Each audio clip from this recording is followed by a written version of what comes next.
You're listening to the My Simplified Life podcast, and this is episode number 34.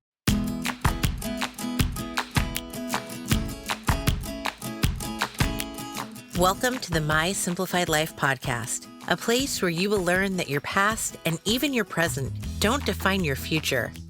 Regardless of what stage of life you're in, I want you to feel inspired and encouraged to pursue your dreams, simplify your life, and start taking action today. I'm your host, Michelle Glogovac, and I'm excited to share my stories and life lessons with you while taking you on my own journey. This is My Simplified Life.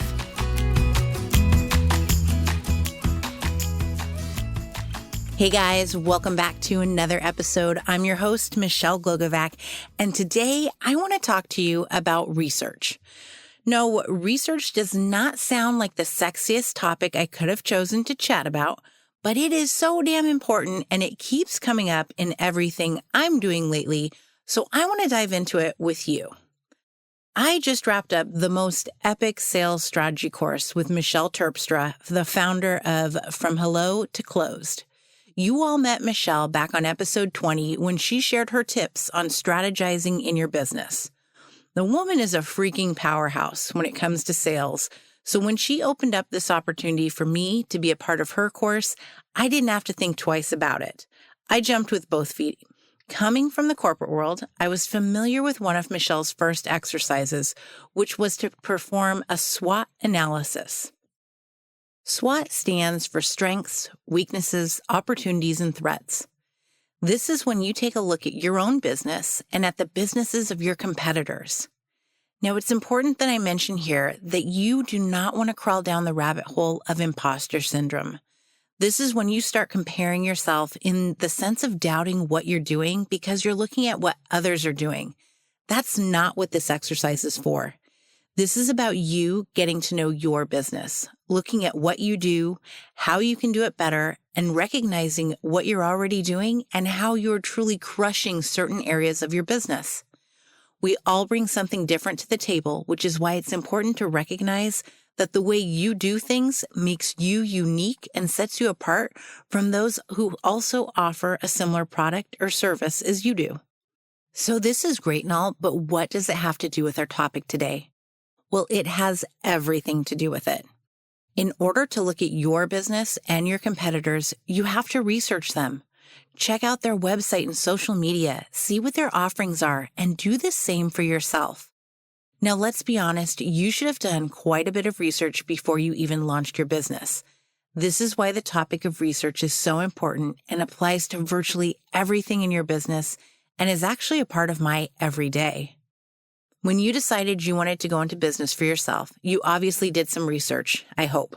You looked into what it would take to start your business, what kind of software you might need, whether there were licenses you needed, what kind of courses or education you wanted to be armed with, what the costs were that were associated with all of this, and the list goes on.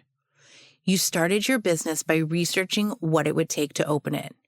Now that you have your business, you're researching what it takes for you to grow and strengthen your position. You might also want to take a peek at your pricing. Pricing yourself can be really hard in the beginning because you might not fully understand the going rates, or you might think that you don't deserve to charge as much as others because of your experience. Trust me, I've been there too. So taking a look at what pricing standards are in your industry is so important. And research is going to help you discover that sweet spot for your business. When it comes to research in my business, I do it every day in regards to my clients that I book on podcasts. I start by researching my clients, and by research, I mean I'm stalking them. I Google them, I go through their websites and social media, I dig to find out what the world thinks they're an expert on, and then we discuss how they want to be perceived versus my findings. Sometimes, most times, everything aligns. But there are other times where there are some eye-opening realizations. The important thing in all of this is to align how my client wants to be perceived and to ensure that is what they're putting out into the world. We go much deeper than this, but this is how the research starts with my clients. In addition to stalking my clients, I research podcasts.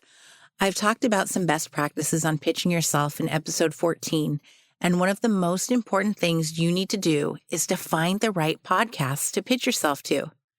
Now, just because you like the podcast or the premise of the podcast, that doesn't necessarily mean that you're the right fit for it. In this regard, research is performed more than by simply Googling the podcast and reading about it. This is when you need to put your headphones on and start listening to some episodes. This, my friends, is also research. But wait, how did you find that podcast to listen to in the first place? Well, you searched for it, right? You looked on Apple Podcasts, or you Googled it, or you scoured Instagram for it. Are you starting to see how research is one of the most important parts of business? It's part of educating yourself, growing your business, and so much more.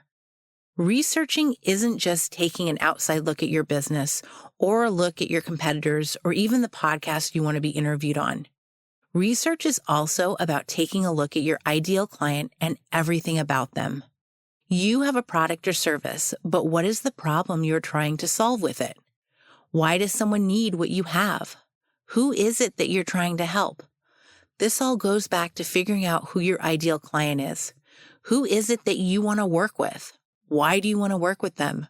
Why do they want to work with you?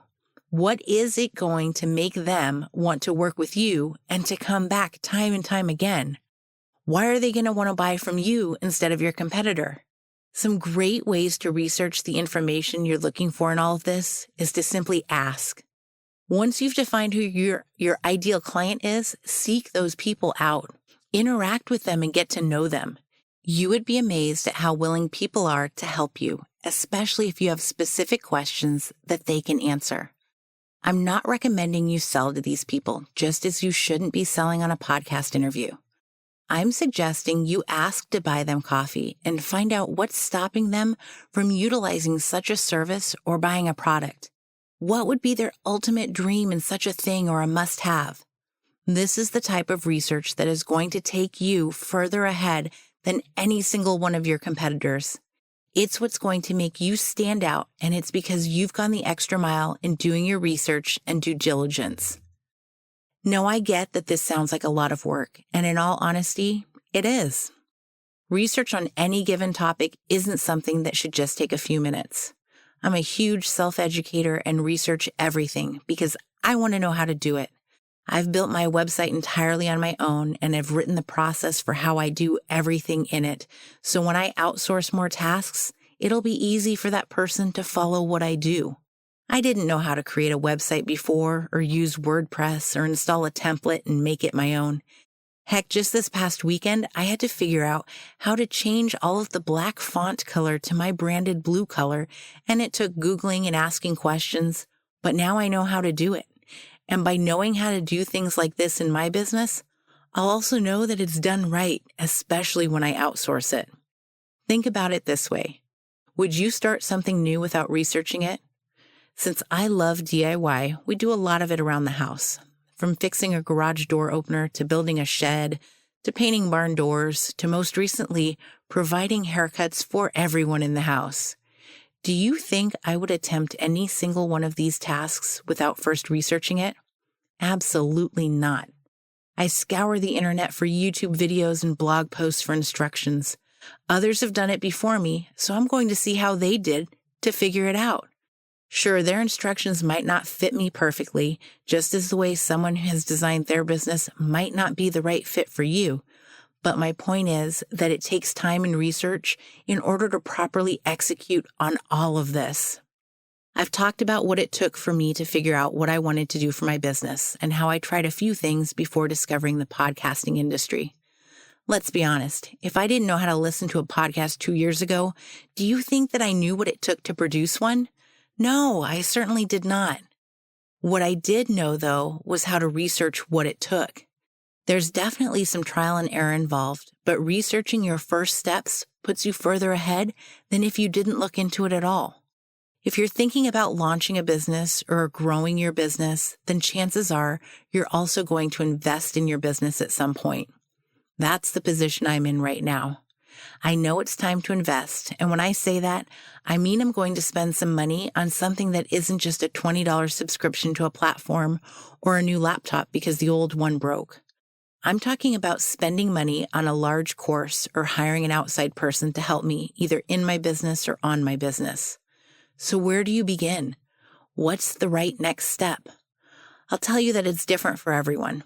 Somebody might feel like a business coach is what they need, while someone else will feel that a virtual assistant is the way to go. The choices are actually pretty endless and can be overwhelming. Trust me, because I'm saying this coming from a place of current experience. I don't spend money easily, and you guessed it, I like to research what I'm about to spend my money on, so I've been working on that for the past few weeks. I'll be honest with you though, as I always am.